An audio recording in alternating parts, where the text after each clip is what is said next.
Let me ask you guys something. Why does it feel like certain WWE superstars, no matter how talented they are, no matter how over they get, they just hit a ceiling?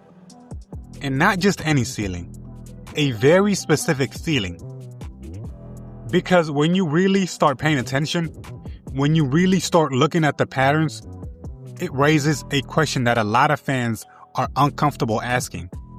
Is Triple H biased in how he books black talent and minorities? And before you click off, before you get defensive, we're not doing baseless accusations. We're doing something WWE fans don't always like to do. We're looking at the evidence.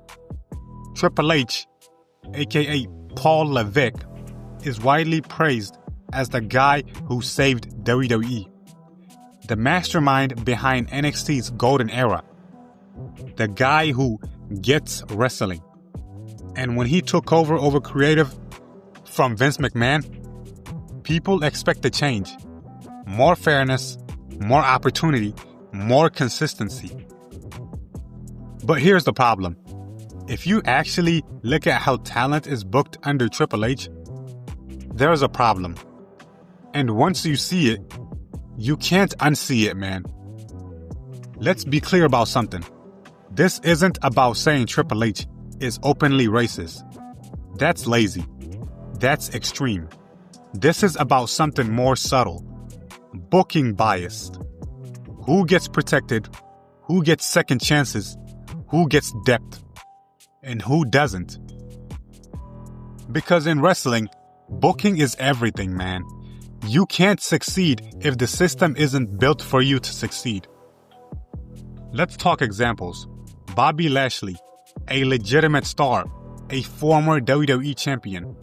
Yet, somehow, he goes from dominant force to feeling like an afterthought. No consistent storytelling. No real long-term decision. Just floating, man.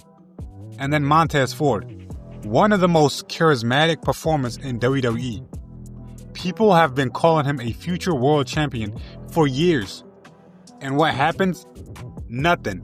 Stuck in a tag team with no real singles push.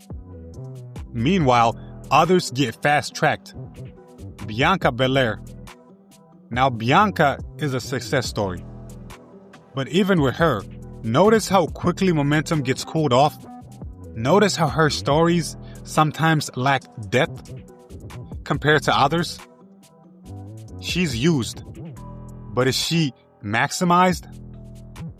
And then there are cases where it's even more obvious, where momentum is just straight up killed. This isn't just about black talent either. Look at how certain minority and interracial stars are handled.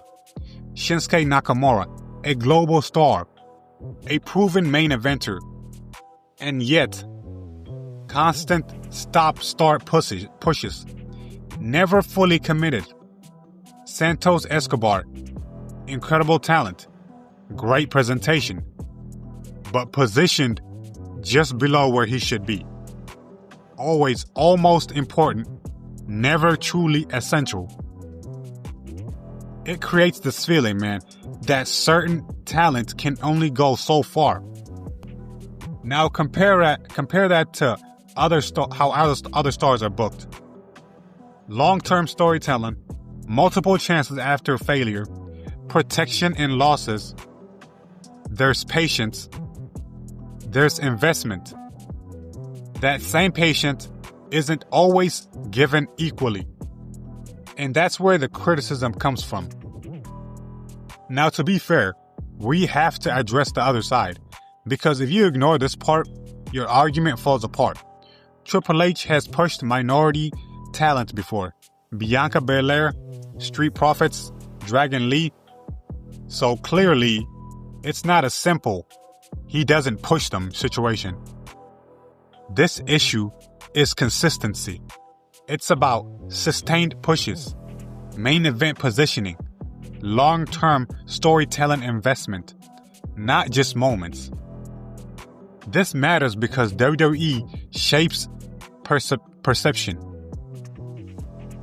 If certain talents are consistently booked as mid-carders, side characters, good but not the guy, that affects how fans see them. And once fans see you that way, it's hard to break out, man. So is Triple H biased? That depends on how you define bias. But what we can say is this.